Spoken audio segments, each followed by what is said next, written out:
సినిమాకి పోతున్నాం, షికారుకి పోతున్నాం, హోటల్‌కి పోతున్నాం, టూర్‌కి పోతున్నాం, పాటలు వింటున్నాం, డాన్స్ చేస్తున్నాం, టూర్‌కి పోయినప్పుడు క్యాంప్ ఫైర్ పెట్టుకొని ఎగురుతున్నాం, అన్నీ చేస్తున్నాం. ఇంట్లో ఫంక్షన్ ఉన్నా, బరాత్ ఉన్నా, ఏదున్నా, హల్దీ ఫంక్షన్ ఉన్నా, ఏది ఫంక్షన్ ఉన్నా గానీ మనం డాన్స్ చేస్తాం, ఎంజాయ్ చేస్తాం. అన్నీ చేస్తాం. కానీ ఏదో ముభావంగా ఉంటాం. ప్రాబ్లమ్ ఉంటది. ఏదో ఒకటి వెలతి. ఇంట్లో ఏ లోటు లేదు. డబ్బులున్నాయి, ఇల్లుంది, అన్నున్నాయి, కావాల్సిన వస్తువులున్నాయి, జ్యువెల్లరీ ఉంది, అన్నీ ఉన్నాయి. కానీ ఏదో ఒక డిస్సాటిస్ఫాక్షన్. ఎప్పుడు ఒక బాధ, డిప్రెషను, యాంగ్జైటీ, ఏదో కోల్పోయినట్టుండం. ఇలాంటి లక్షణాలున్నాయా? ఆఖరికి సైకియాట్రిస్ట్ దగ్గరికి పోయినాం, ఎక్కడెక్కడనో పోయినాం. అయినా సొల్యూషన్ దొరకట్లేదు.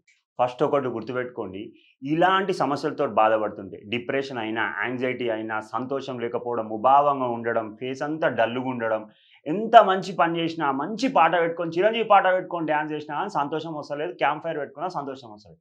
అంటే మీ శరీరంలో బి12 లోపం ఉంది అని అర్థం. ఎవరికైతే బి12 లోపం ఉంటుందో వాళ్ళలో డోపమైన్ అనేది తక్కువ ఉండడం జరుగుతుంది. ఎప్పుడైతే డోపమైన్ తక్కువ ఉంటుందో అదొకటి హ్యాపీ హార్మోన్.